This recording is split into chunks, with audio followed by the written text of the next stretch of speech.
Welcome, ladies and gentlemen. My name is SoulMount64, and today we're talking about the 300 knockout, and is it overpowered? Should it be nerfed in this upcoming patch, where all of these other guns are going to be getting nerfed? What about the snipers? There's no sniper knockout nerf.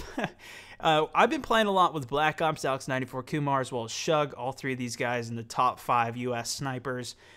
They've been playing it a lot, and they've all had the knockout for over a week. I've been picking it up off of them, playing with it, and in a lot of these lobbies, people are saying, oh man, this is so overpowered, they need to nerf the knockout and things like that. But a lot of the servers that we play are TDM. It's a lot more, or even Blood Money or things like that. There's more close range opportunities, not as much Hotwire, where the knockout's really not going to have its supremacy over the other guns. And I wanted to just talk about, in general, do I think this thing is overpowered? Playing it with myself, as well as talking to these guys all the time, I do not think that it's overpowered. I do think that it's the best bolt-action sniper in the game, and I'll go a little bit more into those reasons here, as well as you can hear some more detail in terms of actual stats in my recommended video linked down below. But essentially, it's powerful at medium to close range, especially close range, because it's a one-shot kill.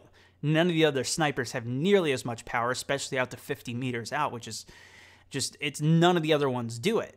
That being said, this thing has such a massive bullet drop from range. One of the tips that Black Ops gave me very early on is just auto-correct or auto-zero it to 200 meters. So every time he spawns in, he auto-zeroes it to 200 meters, which extremely helps with any long-range kills because the thing just drops off. So if you guys have got it, definitely try that tip out. But in general, the reason why I think it's the most powerful gun is because it's so dominant in close ranges, and most of these maps are close range maps. Even if you're talking about the block, the longest range corridor on that is still stretching it for the knockout. But most of the situations, if you get in the second floor building in those apartments, you have a beautiful vantage point, and almost all of the shots from there, especially if you're shooting on the side streets, will be one-shot kills. So people will say on those maps that it's overpowered because if you're using the Scout Elite, you're still going to have to hit those 2 shots no matter what. And if you're getting one shot by a sniper,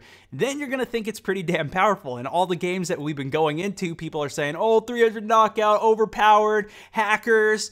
At the same time, it's so much based on you being able to aim, being able to connect your shots, that you don't get a bigger hitbox just for using the damn thing. You still have to get on point. It's just the one-shot kills are more powerful. And the fact that it is so weak, and you still have to get the 2 shots from long range, and with slower bullet speed plus the increased drop time, it's just not a good, very long range sniper. If you are going to be going exclusively for long range, that's, like I said, when the AWM, the R700 become more powerful. But then in the close range, you're at a huge disadvantage. And really, the Scout Elite has much more power in the overall versatility because you can shoot very quickly in medium range to get shots, and even at long range, although it does have slightly slower bullet speed than the R700 AWM, you can still get more shots down range. And the fact that that thing has a 100 damage on headshot no matter what, so from as far away as you go,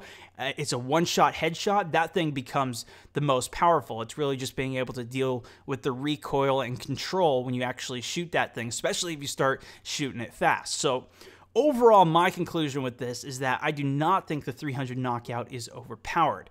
But that being said, I do think they need to increase the power of the Magnum rounds.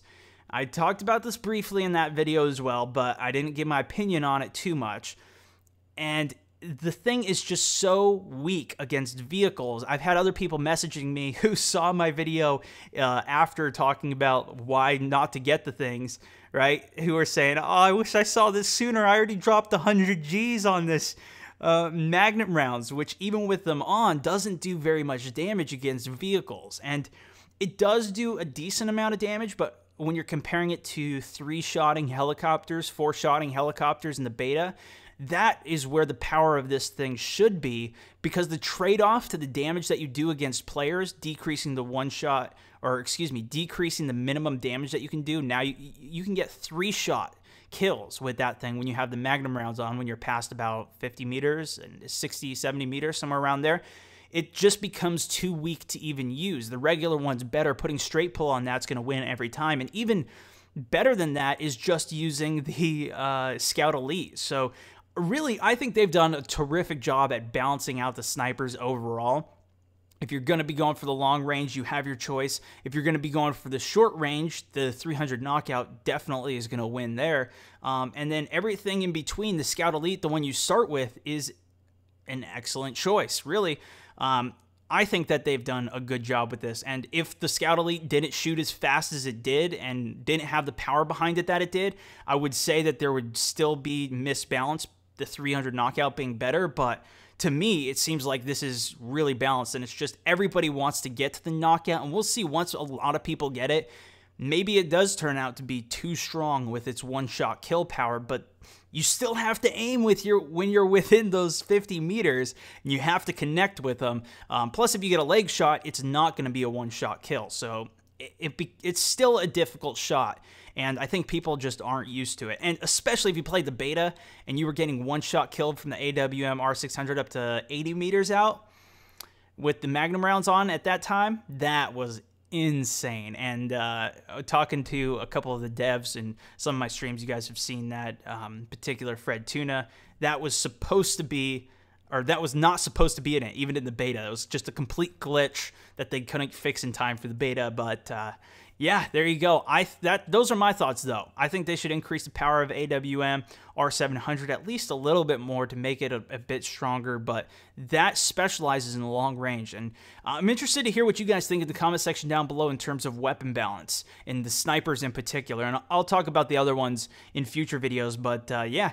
Drop that in the comment section. Click a thumbs up if you enjoyed. Subscribe if you are new to my channel. You can check out my previous video where I was talking about the Battlefield Hardline Premium, and we don't have some of those things yet. I've been getting a lot of questions, what my thoughts on Premium, when we don't really have much from it yet, and full video there. Or you can check out my recommended video, as mentioned before, talking about why it's the best sniper,